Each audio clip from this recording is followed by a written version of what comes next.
स्वागत आप सभी का। आपके साथ मैं हूं पुनीत। तो चलिए खबरों की करेंगे शुरुआत। और बागेश्वर धाम में आज से एक हफ्ते का महोत्सव शुरू हो चुका है। महोत्सव के दौरान अलग अलग दिनों में अलग अलग कार्यक्रम आयोजित होंगे। बागेश्वर धाम में महोत्सव के दौरान 121 कन्याओं का विवाह कराया जाएगा। हनुमान कथा का भी आयोजन यहाँ होगा। महोत्सव के पहले दिन पूर्व सीएम कमलनाथ ने बागेश्वर धाम में अपनी हाजिरी लगाई। उन्होंने बालाजी मंदिर में पूजा अर्चना की। इसके बाद बागेश्वर सरकार के नाम से जो जाने जाते हैं धीरेन्द्र कृष्ण शास्त्री, इनसे मुलाकात की।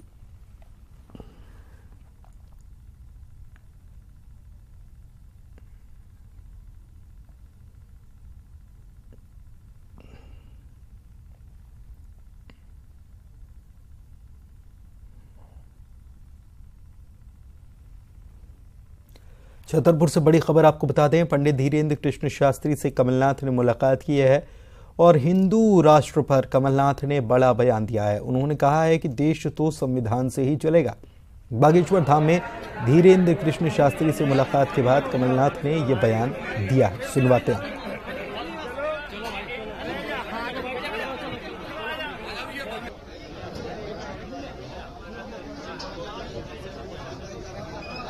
भारत जो है, भारत अपने संविधान के अनुसार चलता है। बाबा साहब अम्बेडकर ने संविधान बनाया था। जो संविधान जो संविधान भारत का है, वही संविधान भारत का है। तो संविधान जो है भारत का संविधान है और भारत के संविधान से देश चलेगा, भारत संविधान से चलेगा। ये बात पूर्व सीएम कमलनाथ कहते हुए नजर आए। बागेश्वर धाम पहुंचे हुए थे। आपको बता दें कि धीरेन्द्र कृष्ण शास्त्री जो हैं वो एक बार नहीं कई बार कई मंचों से ये बात कह चुके हैं कि भारत को हमें हिंदू राष्ट्र घोषित करवाना है, हमें हिंदू राष्ट्र बनाना है। और इसको लेकर वो लोगों को साथ आने की अपील भी बार बार कर चुके हैं। इसी मामले पर सवाल जब किया गया पूर्व सीएम और पीसीसी चीफ कमलनाथ से, तो उन्होंने कहा है कि देश तो संविधान से चलेगा और संविधान से देश चलता है। भारत का संविधान है। रजनीश अग्रवाल हमारे साथ फोन लाइन पर जुड़े हुए हैं। बीजेपी से प्रवक्ता भी हैं, माफ़ कीजिएगा महामंत्री, प्रदेश महामंत्री हैं। उनसे बात करते हैं। रजनीश जी, कमलनाथ पहुंचे हैं बागेश्वर धाम, क्या कहेंगे?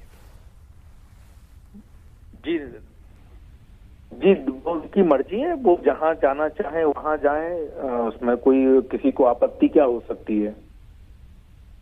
हनुमान भक्त कहलाते हैं और बागेश्वर धाम की चर्चा तो इन दिनों खूब जोरों पर है।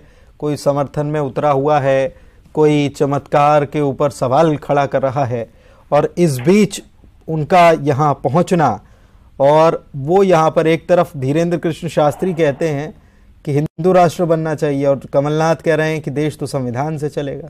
आपकी प्रतिक्रिया? पहली बात तो ये है कि कमलनाथ जी के चिंटू पप्पू बबलू को जताने बताने की कोशिश क्यों करना पड़ रही है। कमलनाथ जी भी हनुमान भक्त हैं, उन्होंने भी मंदिर बनाया था, वो भी पूजा अर्चना करते हैं। ये पूछ कौन रहा है? किसी ने पूछा क्या? कहीं विधान में लिखा है क्या? या कहीं इनको कुल मिलाकर ये इन्फिनिटी कॉम्प्लेक्स से ग्रसित हैं, कटघरे में खड़े हैं, संदिग्ध हैं इनकी नीतियों के कारण, इनकी विचारधारा के कारण। सरकार में आते हैं तो उस समय तमाम प्रकार के इनके जो रुख हैं, उस रुख लिए जाने के कारण, हिंदुओं के साथ में पक्षपात भेदभाव के कारण, हिंदुओं का अपमान करने के कारण, हिंदुओं के साथ में दोयम दर्जे का व्यवहार किए जाने के कारण, इसलिए कटघरे में है। आप पूजा करते हैं या नहीं करते हैं, आप इस देव को मानते हैं या उन दो देव को मानते हैं, आपकी मर्जी। किसी का व्यक्तिगत मसला हो सकता है, इसमें किसी को क्या इंटरेस्ट होगा। नहीं, लेकिन कमलनाथ जो हैं वो बार बार आजकल तो वो, आप ये कह रहे हैं कोई और क्यों बताए कि वो कितने बड़े भक्त हैं, लेकिन आजकल तो वो खुद भी कहने लग गए हैं कि सब जानते हैं मैं हनुमान जी का बहुत बड़ा भक्त हूँ। तो वही तो मैं कह रहा हूँ कि जब सब संदेह के कटघरे में खड़े रहते हैं नीतियों के कारण, तो इस प्रकार की बातें करना लाजमी है, समझ में आता है। लेकिन ये जनता है, सब जानती है कि ये चुनाव आ रहे हैं, 2023 लग चुका है और नवंबर में चुनाव होंगे। इसलिए ये तमाम प्रकार के पाखंड और प्रपंच रचे जाने वाले, लेकिन हिंदू भी बहकावे में नहीं आते। वो जानते हैं कि उनके मुद्दों पर, उनके तमाम प्रकार के पक्षों पर कांग्रेस का व्यवहार क्या रहता है और अभी तक किस प्रकार का व्यवहार रहा है। तो सब छपी हुई बात नहीं है। और ये तो आप क्या ये कहना चाहते हैं रजनीश जी कि हिंदुओं को बरगलाने का काम कांग्रेस करती है? हिंदुओं के साथ दोयम दर्जे, मैंने कहा, मैं दोहरा रहा हूँ, हिंदुओं के साथ में पक्षपात, हिंदुओं के साथ दोयम दर्जे का व्यवहार, हिंदुओं के मामलों में लगातार पक्षपात करते हुए अपमानित करने का काम, तुष्टीकरण की राजनीति करने का काम कांग्रेस का सगल रहा है।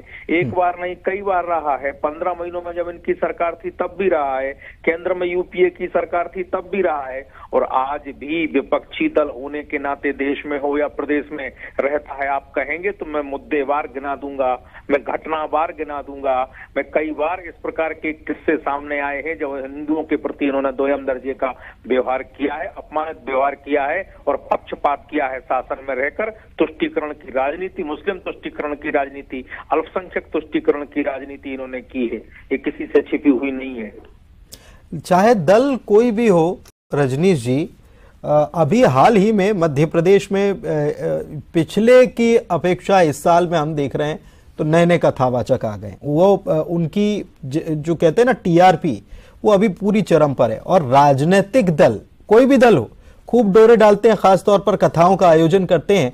मैं समझना चाह रहा हूं, आप राजनीतिक दल के एक प्रतिनिधि हैं, ये क्यों करते हैं ऐसा लोग? देखिए, ये तो राजनीति में जो मान्यता समाज में प्राप्त करेगा, राजनेता उसके साथ में मिलेगा जुलेगा, बैठेगा, बात करेगा, इसमें कहीं बड़ी बात नहीं है। कोई समाज में मान्यता प्राप्त करने वाला धार्मिक ही क्यों, कोई दूसरी विधा में भी हो सकता है, कोई अच्छा किसान हो सकता है, कोई अच्छा उद्योगपति व्यवसायी हो सकता है, कोई अच्छा प्रोफेशनल हो सकता है, उससे भी लोग मिला करते, कोई अच्छा खिलाड़ी हो सकता है। जो जितनी ज्यादा जनता में मान्यता प्राप्त करेगा तो राजनीति से इतर थोड़ी हो सकता है, राजनीति से बाहर थोड़ी हो सकता है। राजनीति इसी समाज में ही तो होती है। वो मिलना जुलना, लोगों के बीच में जाना, मान्यता प्राप्त लोगों के बीच में जाने की कवायद करना। मैं फिर कह रहा हूँ कि मिलने जुलने या तमाम प्रकार के ये गतिविधियों करने से कुछ नहीं होता। आपकी नीति क्या है, आप निर्णय किस प्रकार का लेते हैं, आपकी मुद्दों पर स्टैंड क्या है, उसके कारण जनता आपको जानती है, पहचानती है और उसी हिसाब से हिसाब किताब करती है चुनाव जब आते हैं। भूपेंद्र जी जुड़े हुए हैं, भूपेंद्र गुप्ता जी, उनसे बात कर लेते हैं। भूपेंद्र जी, आप सुन रहे होंगे रजनीश जी ने प्रतिक्रिया दी है। कमलनाथ दरअसल पहुंचे हैं बागेश्वर धाम सरकार के दर पर मत्था टेकने के लिए, क्या कहेंगे? नहीं, तो इसमें जो है इस पर कोई बंदिश है क्या वहां जाने? नहीं, मैं पूछ रहा हूं सर, बंदिश की कहां बात। रजनीश जी कह रहे हैं कि देखिए चुनाव है और अल्टीमेटली नीति मायने रखती है, आप क्या करते हैं, आपकी क्रियाएं मायने नहीं रखती है, ये कह रहे हैं रजनीश। हाँ, तो ये नीति जो है ये है कि देश संविधान के अनुसार चले और उसी नीति पर कांग्रेस काम करती है।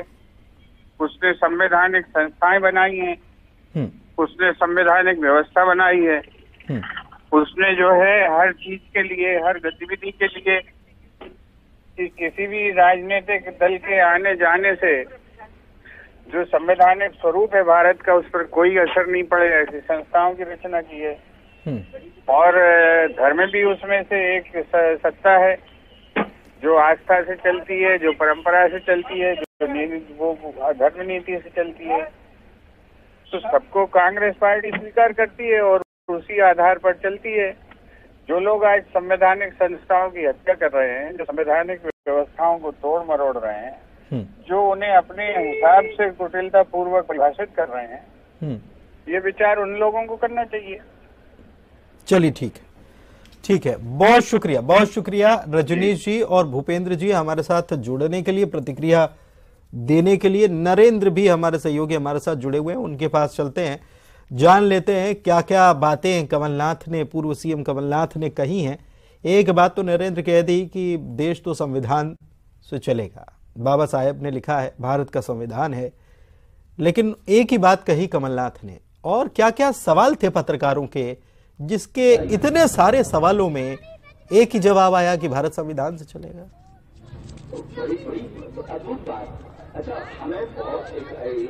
देखिए, बिल्कुल आपने सही गौर फरमाया है। जिस तरीके से बागेश्वर धाम के महाराज पंडित धीरेन्द्र कृष्ण शास्त्री चर्चाओं में आए हैं, और चर्चाओं में आने का जो कारण था वो उनका सिर्फ एक ही कारण था कि उन्होंने अपने मंच से, कथा के मंच से हमेशा हिंदू राष्ट्र बनाए जाने की बात कही थी। इस बात को लेकर वो सुर्खियों में है और देश विदेश के लोग उनसे जुड़ रहे हैं। जहां भी कथा होती है वहां पर बाबा और उनके भक्त हैं वो हिंदू राष्ट्र बनाए जाने पर जोर देते हैं। इसी बीच आज यहाँ पर बागेश्वर धाम में जो 7 दिवसीय धार्मिक महाकुंभ चल रहा है, उसमें प्रदेश के पूर्व मुख्यमंत्री और कांग्रेस पार्टी के पीसीसी चीफ कमलनाथ पहुंचे थे और उन्होंने बागेश्वर धाम पर पहुंचकर बालाजी के दर्शन किए और उसके बागेश्वर धाम से मुलाकात कर और वहां पर पत्रकारों से बात की है। पत्रकारों से जो बात की है तो सबसे पहले उन्होंने यही बताया है कि वह बजरंगबली के भक्त हैं और धाम पर दर्शन करने के लिए आए हुए हैं और उन्हें महाराज का, जो बागेश्वर धाम के महाराज हैं, उनका भी आशीर्वाद हमें भी मिलता है और उनके भक्तों को हमेशा मिलता रहा है। लेकिन जब पत्रकारों ने पूछा है कि जो महाराज हैं धीरेन्द्र कृष्ण शास्त्री हिंदू राष्ट्र बनाए जाने की मांग लगातार कर रहे हैं, तो आपका इस पर क्या कहना है? इस पर उन्होंने तत्काल आईना दिखाते हुए पंडित धीरेन्द्र कृष्ण शास्त्री जो अपनी आवाज बुलंद कर रहे हैं और इस कार्यक्रम के जरिए खासकर धीरेन्द्र शास्त्री कह रहे हैं कि हिंदू राष्ट्र बनाए जाने के लिए बागेश्वर धाम में 7 दिवसीय महायज्ञ का आयोजन किया गया है, जिसमें लाखों करोड़ों भक्त जुड़कर आहुतियां देंगे। ठीक है, बहुत शुक्रिया आपका इस खबर पर जानकारी देने के लिए। भोपाल से बड़ी खबर आपको बता दें, कांग्रेस में मुख्यमंत्री का चेहरा तय नहीं होने का बयान देने के बाद अजय सिंह की नई पहल सामने आई है। लोगों की समस्या और सुझाव के लिए नंबर उन्होंने जारी कर दिया है। अजय सिंह के दफ्तर से जुड़ने के लिए नंबर जारी किया गया है। कांग्रेस पार्टी से हटकर अजय सिंह ने खुद का एक कॉल सेंटर भी शुरू कर दिया।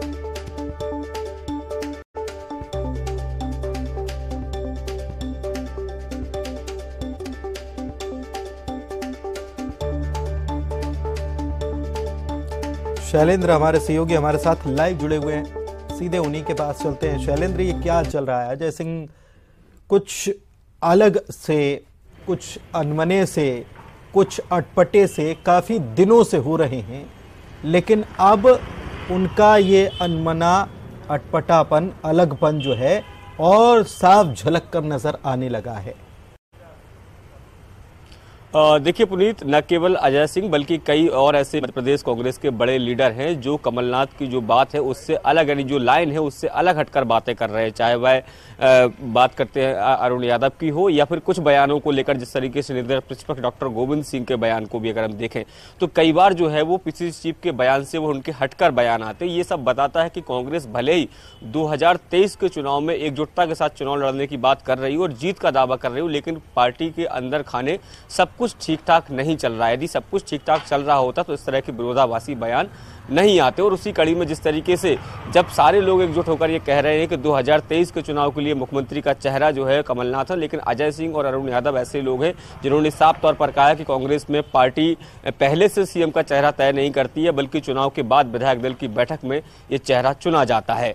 तो ये एक विरोधाभास की बात हुई। और दूसरा, जिस तरीके से अजय सिंह ने खुद का कॉल सेंटर शुरू करने की बात जो है ट्वीट के माध्यम से की, बाकायदा एक नंबर भी जारी किया और कहा कि इसमें किसी भी प्रकार की कोई समस्या है तो वो उनसे सीधे संपर्क कर सकते हैं। यानी यदि अगर वो चाहते तो पीसीसी का एक नंबर जो है वो जारी कर सकते थे, पीसीसी का एड्रेस जारी कर सकते थे कि यहाँ पर आप आइए और यहाँ पर आपकी समस्याओं का समाधान होगा, और वो नंबर जो होगा वो पूरे पीसीसी की तरफ से जारी होता। लेकिन केवल अजय सिंह अपने नंबर जारी, आपको रोक रहा हूँ, मैं ये समझना चाह रहा हूँ कि ये नंबर जो है, जो उन्होंने जारी किया है, ये इनके खुद के क्षेत्र की जनता की समस्या के लिए है या फिर पूरे प्रदेश भर के लिए इन्होंने कॉल सेंटर खोल दिया है?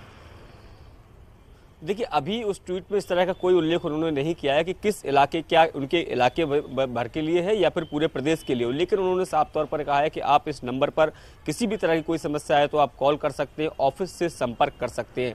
ऑफिस के साथ संपर्क का मतलब सीधा है कि अजय सिंह का दफ्तर जो है वो वहां पर संपर्क कर सकते हैं। यदि वो इस पूरे इस मामले को लेकर अगर पीसीसी के साथ चलना चाहते तो वो ये लिख सकते थे कि पीसीसी दफ्तर में आप संपर्क कर सकते हैं, लेकिन पीसीसी दफ्तर का उल्लेख न करते हुए उन्होंने एक व्यक्तिगत नंबर जारी किया है और बाकायदा पंकज चतुर्वेदी हमारे साथ जुड़े हुए हैं, उनसे बात कर लेते हैं। पंकज जी, खबर आ रही है कि अजय सिंह जो है उन्होंने एक अलग से अपना एक नंबर जारी कर दिया है। लोगों को शिकायत, समस्या, समाधान, खुद का एक कॉल सेंटर एक प्रकार से वो उन्होंने खोल दिया है। हालांकि जो उन्होंने ट्वीट किया है फोटो के साथ पीछे पंजे का निशान और तमाम चीजें वो नजर आ रही हैं। क्या आपकी प्रतिक्रिया? देखिए पुनीत जी, जिस प्रकार का संघर्ष कांग्रेस पार्टी में या कमलनाथ जी के विरुद्ध जो बगावत चल रही है, ये उसका एक और प्रमाण है। अजय सिंह जी, राहुल भैया ने बहुत स्पष्ट तौर पर कमलनाथ जी के भावी सीएम के दावे पर प्रश्न उठाया और उन्होंने कहा कि कांग्रेस में ऐसी कोई परंपरा नहीं। और वही बात अरुण यादव जी ने कही, वही जीतू पटवारी बोलते हैं, वही कांग्रेस के जो प्रभारी जेपी अग्रवाल साहब हैं वो वही बात बोलते हैं। और यदि अजय सिंह यादव जी समानांतर रूप से अपना एक कॉल सेंटर खोल रहे हैं, इसका मतलब यह है कि उनको कमलनाथ जी पर और कांग्रेस के नेताओं पर जो मत्स्य विश्वास नहीं है, वो अपनी अजय सिंह राहुल, हाँ उन्हीं की बात करो। अजय सिंह यादव आप भूल गए, गलती शायद। अच्छा जी, अजय सिंह राहुल भैया को, हाँ यादव जी को विश्वास नहीं है। सबकी स्थिति एक ही जैसी है, अरुण यादव जी हो, अजय सिंह जी, उनको विश्वास नहीं है, तो इसलिए उन्होंने समांतर प्रक्रिया प्रारंभ करी है। और निश्चित तौर पर उत्तर अब कमलनाथ जी को दे रहे हैं। सबके पीछे संघर्ष में कौन है आप देखिए, जो खिलाड़ी सबके पीछे, उसका नाम अब तक सामने नहीं आ रहा। उनका नाम है श्रीमान दिग्विजय सिंह जी, जो कमलनाथ जी के खिलाफ बराबर संघर्ष कर रहे हैं। और ये मूल लड़ाई जो है, ये कमलनाथ जी और दिग्विजय सिंह जी। दिग्विजय सिंह कहते हैं कि मैं सबकी खबर रखता हूं और आप दिग्विजय सिंह की खबर रख रहे हैं और बता रहे हैं कि इसके पीछे दिग्विजय सिंह का हाथ है। चलिए ठीक है, आप हमारे साथ बने रहिए। माणक अग्रवाल साहब कांग्रेस की तरफ से जुड़े हुए हैं, उनसे बात करते हैं। माणक अग्रवाल जी, ये अलग से नंबर अजय सिंह साहब को जारी करना पड़ा और ऑफिस से जुड़ने के लिए संपर्क करें, उन्होंने ट्वीट भी किया है। आखिर क्यों? वो कांग्रेस का दफ्तर का नंबर भी तो दे सकते थे, ऐसी क्यों परिस्थिति? और बार बार ये पार्टी से अलग हटकर अपनी आवाज को बुलंद करना, कहां तक जाएंगे? देखिए, पार्टी से हटकर कोई काम नहीं है। हाँ, उन्होंने अपना नंबर ट्वीट किया कि किसी को कोई परेशानी है, कोई शिकायत है, कोई वजह है, तो उसके लिए इस नंबर से कांटेक्ट कर सकते हैं। तो इसमें क्या बुराई है? ये कांग्रेस पार्टी का ही एक हिस्सा है कि लोगों की समस्याओं को सुनो और सुलझाओ। ये कांग्रेस पार्टी ने सबको कहा है। बाकी के नंबर तो जारी नहीं हुए, केवल सबसे पहले उन्होंने ही जारी कर लिया। तो इसमें क्या ऐतराज है? कोई नंबर जारी करता है, नहीं, सबको कहा तो फिर सबने माना कि नहीं। आपकी दूसरी बात मैं समझता हूँ। नहीं, आपकी बात का दूसरा सवाल है कि सबको कहा है तो फिर एक ही ने नंबर क्यों जारी किया? नहीं, सबको क्या, जो इसमें उन्होंने पहल की है तो ये तो बहुत अच्छी बात है। इसका तो स्वागत होना चाहिए कि लोग अपनी समस्याएं उनको बतलाएं, जिससे वो उनकी समस्याओं को सुलझा सकें। तो अग्रवाल साहब, मुझे थोड़ा ये भी बताइए, आपको इतनी जानकारी है, ये प्रदेश स्तरीय नंबर है कि ये उनके क्षेत्र स्तरीय नंबर? अब ये तो वो मैं समझता हूँ कि वो सबकी समस्याएं सुलझाना चाहते हैं, चाहे वो प्रदेश के हों चाहे क्षेत्र के हों, इसलिए उन्होंने ये नंबर जारी। तो फिर अगर प्रदेश स्तरीय आप कह रहे हैं कि सबकी समस्याएं सुलझाना चाहते हैं, तो फिर तो पार्टी दफ्तर का नंबर दिया जा सकता था। देखिए, पार्टी दफ्तर में काम चलता रहता है, वहाँ समस्याएं कोई लेकर आता है। अच्छा, मतलब आप क्या हम आपकी बात को ऐसे समझें कि पार्टी ने उन्हीं को ऐसी जिम्मेदारी दे रखी है, ऐसा कह रहे हैं क्या? पार्टी ने उनको जिम्मेदारी दे रखी है या नहीं दे रखी, वो अलग बात है। हर आदमी को समस्याएं सुनने का अधिकार है और समस्याओं का निदान करने का अधिकार है। पंकज जी, आप सुन रहे हैं माणक जी को, क्या कहेंगे? पंकज जी, आप सुन रहे हैं? समस्या कांग्रेस पार्टी की है और अजय सिंह जी की ही सुनवाई कांग्रेस पार्टी में नहीं है। खुलेआम उन्होंने 3-4 बार सार्वजनिक मंच से कहा कि मुझे कमलनाथ जी कोई काम दे दो। उनके विंध्य प्रदेश में कोई कार्यक्रम होता है, अजय सिंह जी नहीं जाते। तो जिन विचारों की कोई सुनवाई नहीं है, उन्होंने एक समानांतर सुनवाई की व्यवस्था प्रारंभ करी है। और ये स्पष्ट इस बात का परिचायक है कि अजय सिंह राहुल भैया को मध्य प्रदेश कांग्रेस कमेटी पर, मध्य प्रदेश कांग्रेस कमेटी के मुखिया कमलनाथ जी पर और कांग्रेस के बाकी नेताओं पर विश्वास नहीं है। लेकिन माणक अग्रवाल साहब जो हैं वो ये कह रहे हैं कि अभी उनकी बात से ये लग रहा है कि उनको यही नहीं मालूम है कि प्रदेश स्तरीय नंबर है या उनके क्षेत्र स्तरीय नंबर है, उनको ये अभी कंफर्म नहीं है। पुनीत जी, सवाल प्रदेश स्तरीय या क्षेत्र स्तरीय का नहीं है, सवाल इस बात का है कि जिस प्रकार की उपेक्षा राहुल भैया की अजय सिंह जी की बराबर हो रही है, जैसी उनकी राजनीतिक आकांक्षा और अपेक्षाएं थी, उनकी पूर्ति कमलनाथ जी नहीं कर रहे, बराबर उनका अपमान कर रहे हैं। तो जिन विचारों की सुनवाई नहीं, तो उन्होंने अब सोचा चलिए जन सुनवाई करते हैं। और ये कांग्रेस पार्टी की गुटबाजी का एक और परिणाम है। और मैं फिर कह रहा हूँ कि अजय सिंह राहुल भैया के पीछे उनके कंधे पर रखकर राजनीतिक बंदूक श्रीमान दिग्विजय सिंह जी चला रहे हैं, निशाना कमलनाथ जी है। दिग्विजय सिंह बोल रहे हैं आप, ठीक है। माणक जी सुन रहे हैं आप? पंकज जी क्या कह रहे हैं? जी, क्या आपका रिएक्शन सर? देखिए, कांग्रेस पार्टी एकजुट है। मध्य प्रदेश में 2023 में सरकार बनाने जा रही है कांग्रेस पार्टी, और इसमें भारतीय जनता पार्टी के पेट में दर्द हो रहा है, क्योंकि जनता पूरी तरह से कांग्रेस पार्टी के साथ खड़ी है। और मैं समझता हूँ कि हम सब मिलकर मध्य प्रदेश में कांग्रेस की सरकार बनाएंगे। चलिए, आपकी अगर ये एकता है जिसको विपक्ष बार बार चुनौती देता है और सवाल खड़े करता है और मीडिया में यही सुर्खियां बन जाती है, तो ठीक है, लेकिन आप सरकार बनाने का दावा करें। बहुत शुक्रिया पंकज जी, माणक जी, आप दोनों का। शैलेंद्र, आपका भी बहुत शुक्रिया। इधर मुख्यमंत्री शिवराज सिंह चौहान अपने सवालों का सिलसिला जारी रखे हुए हैं। आज फिर से कमलनाथ से सवाल किया। इससे पहले उन्होंने कांग्रेस के वचन पत्र समिति की बैठक पर तंज कसा। कहा, एक बार फिर कांग्रेस का महा झूठ पत्र बन गया। उन्होंने पूछा है कि बीजेपी की जो योजनाएं 2018 तक चलती थी, उनमें से एक योजना भारिया सहरिया बैगा बहनों को 1000 रुपए प्रति माह देने की थी। इसे आपने बंद कर उनका हक छीन लिया। ऐसा आपने क्यों किया? इसका जवाब आपको देना चाहिए। हमारी सरकार ने फिर इस योजना को चालू किया है, वो ये बता रहे हैं। कमलनाथ जी से एक सवाल पूछना चाहता हूं। कल फिर वचन पत्र की बैठक हुई। वो वचन पत्र की बैठक नहीं है,